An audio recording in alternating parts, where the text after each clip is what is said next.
what happens when the very lines drawn on a map become, well, maybe the most powerful weapon in a political battle?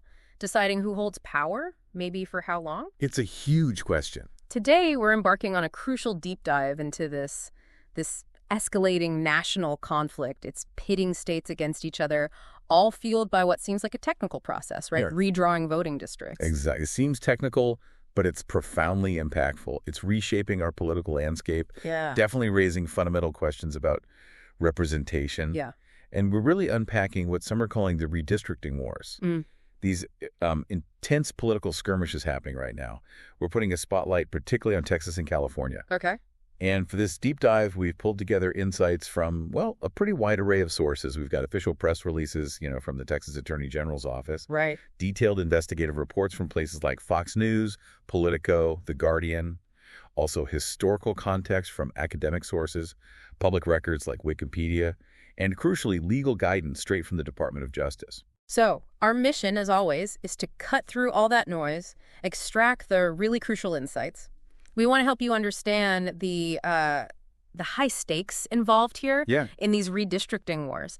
Everything from the complex legal challenges, the audacious political moves, all the way to the implications for voter influence, democratic trust. And this whole electoral arms race idea that's cropping up across the country? Exactly. Let's dig into it. Okay, so at the heart of this current flashpoint, you really have to look at Texas.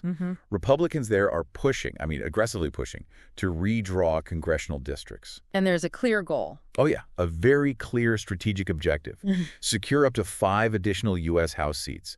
And this isn't just, some local Texas thing. Right. This effort is getting explicit encouragement from figures within the Trump administration.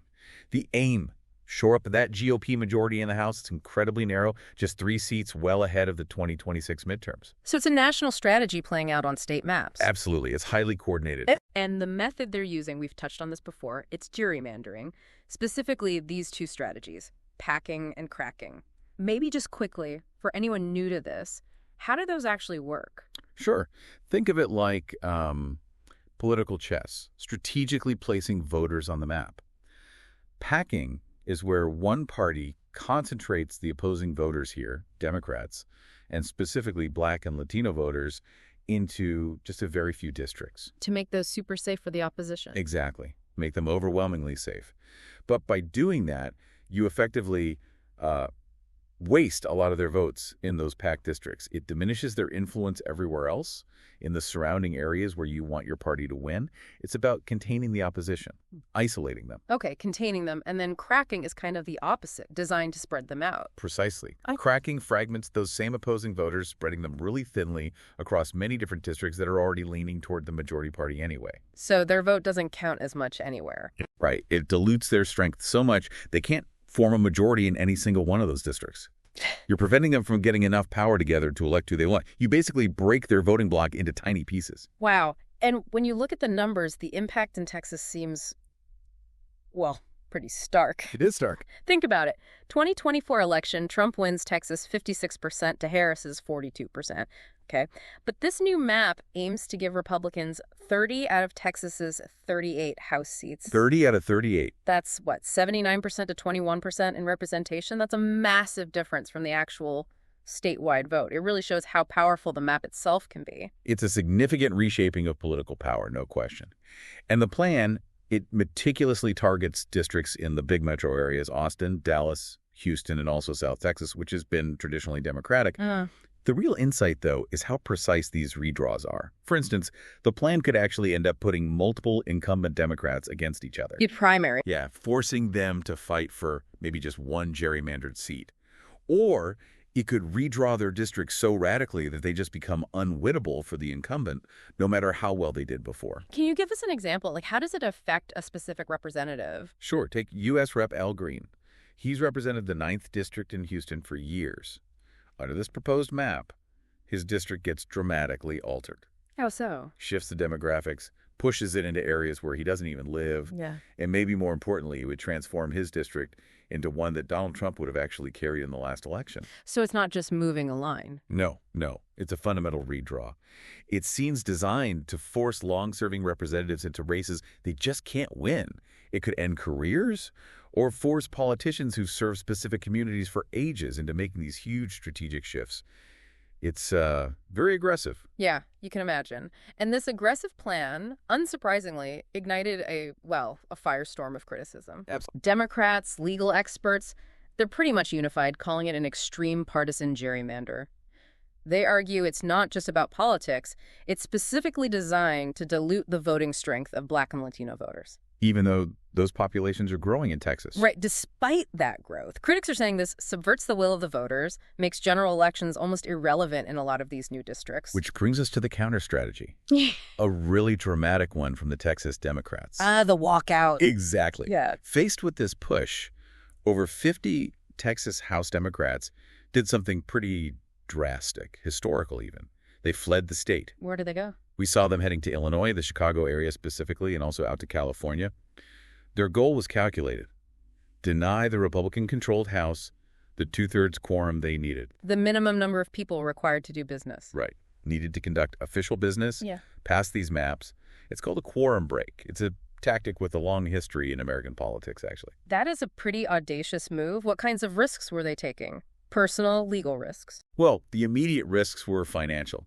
Absent lawmakers faced daily fines, $500 a day. Ouch. And there were threats of civil arrest warrants. Though, like you hinted, those are mostly symbolic once you're outside Texas. Right. Can't really enforce them easily. The bigger legal threat came from Texas Attorney General Ken Paxton. He filed lawsuits trying to get them immediately removed from office, On what grounds? arguing they'd abandoned their duties. But, legal experts looked at that pretty closely and found it seemed inconsistent with the Texas Constitution.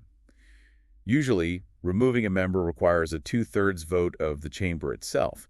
It just shows the extreme political pressure happening. And then there were allegations about who was funding this whole thing, right? This dramatic walkout. Indeed. Yeah. A.G. Paxton launched an investigation into the Texas Majority PAC. He publicly called it a Soros-funded PAC, Okay. accusing them of unlawful financial coordination and bribery related to funding the legislators who fled. Now, it's worth noting, this PAC was founded by former staffers of Beto O'Rourke. Interesting connection. Yeah, and O'Rourke's own group, Powered by People, was also identified as a top funder for the Democrats' out-of-state expenses. They faced their own legal challenges, too, including a temporary restraining order Paxton's office got against their spending and fundraising. So big money involved on that side, too. It highlights the deep pockets and the political networks needed to sustain something like this, yeah. Okay, so this is where it gets even wilder. California jumps into the fray. Dramatically steps in. Governor Gavin Newsom called it a counterpunch to Texas. He and former Speaker Nancy Pelosi publicly backed the Texas Democrats. But it wasn't just like moral support, was it? No, not at all. It's a strategic political move. This really highlights that electoral arms race we talked about. Right. California is planning a special election, early November, to put its own redistricting plan on a ballot measure for voters. Wait, bypassing their usual process? Temporarily bypassing the state's independent redistricting commission, yes.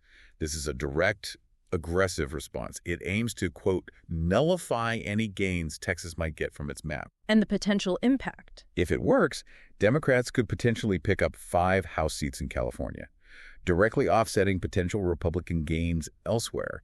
It's a state-level move with huge national implications. What's really fascinating, or maybe insightful here, is how this marks a big shift for some Democrats, like Nancy Pelosi. Yes, definitely. She's historically pushed for national anti-gerrymandering reforms, independent commissions.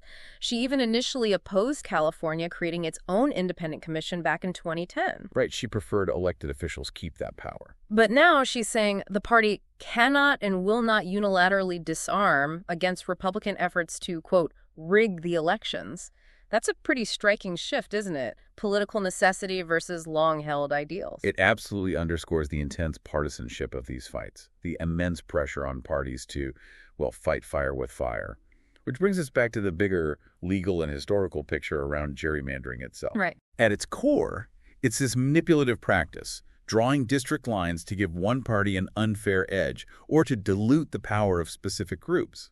And as we've seen, it's mostly done through packing and cracking. And California's ability to even do this ballot measure response, that's tied to its history with direct democracy, right? It's a fascinating point, yeah.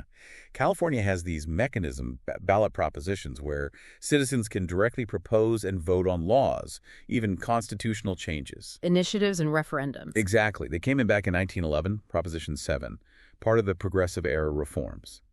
The original idea was actually to counterbalance the huge influence big corporations like the Southern Pacific Railroad back then had over the legislature. So give power back to the people. That was the intent. Bypass a potentially corrupted legislature. But these ballot propositions, they were meant to empower people, promote transparency, but there are criticisms today that they don't always work out that way. Precisely. While they're important, modern critics point out the sheer cost.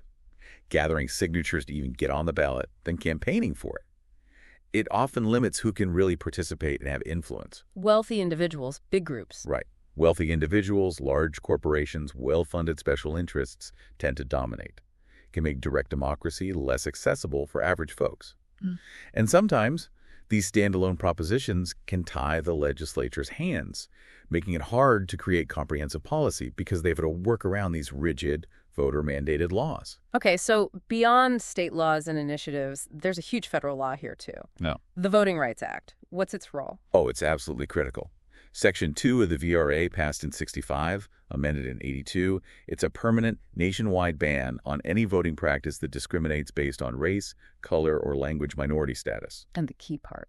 The key part is it prohibits both discriminatory results and discriminatory intent. So even if a map doesn't say it's discriminatory, if the result is it dilutes the voting power of a protected group, it can be challenged. So the effect matters, not just the stated reason. Exactly. And the Department of Justice actively enforces this. They review districting plans, election methods all the time, trying to prevent this vote dilution. But then the Supreme Court weighed in specifically on partisan gerrymandering, and that really shook things up, didn't it? It was a huge moment.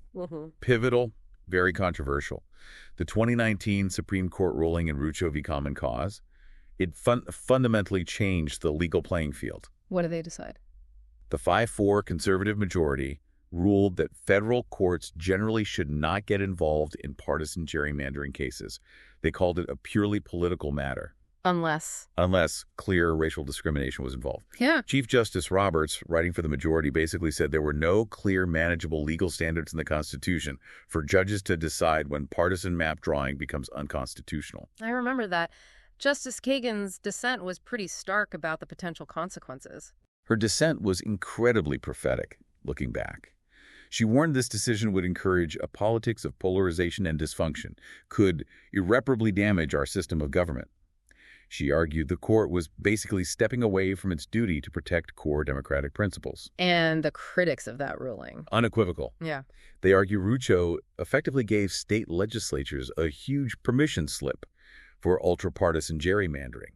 Many point right to it as a direct cause of this intense electoral arms race we're seeing now. It shifted the main battleground from the courts straight into the state legislatures. So let's go back, look at the big picture. What does all this mean for democracy? What are the broader implications of these escalating redistricting wars? They're profound, really, and far-reaching. First, you've got a serious erosion of voter influence and trust. How so? Well, when politicians can effectively pick their voters through these maps, it diminishes your power, my power, the individual voter's ability to actually influence who wins.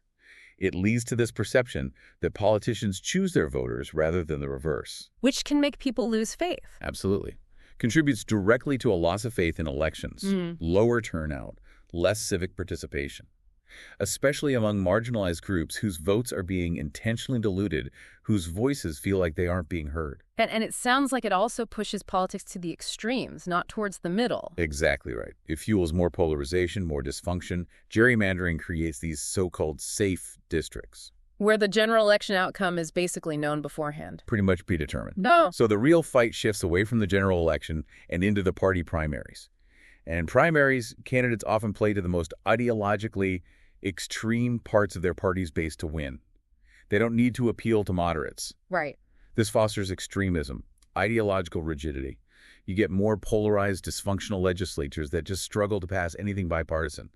If you're in a safe, gerrymandered district, you have less reason to listen to all your constituents because your re-election depends on pleasing a narrow partisan slice. So this isn't just Texas versus California anymore. It really has become this national electoral arms race, states using maps as weapons against each other. It absolutely has. Right. What happens in Texas, these aggressive efforts, they are directly triggering similar retaliatory actions elsewhere. Our sources show Democratic leaders in places like California, Illinois, New York, they've indicated a clear willingness. Sometimes they're already acting. To redraw their own maps. Yeah, to redraw their own congressional districts, Yeah. specifically to counteract Republican gains somewhere else. It creates this national proxy war over who controls the U.S. House. And it shows some Democrats are willing to maybe sideline those nonpartisan ideals for now. It signifies a willingness, among some, to temporarily abandon previous ideals, like supporting independent commissions, in order to fight fire with fire, to match what they see as extreme partisan moves from the other side. It's this tit-for-tat dynamic that could reshape Congress for years. Wow. So we've seen how redistricting, which sounds so technical, almost bureaucratic, Yeah, dry. has really become this incredibly high-stakes national battleground.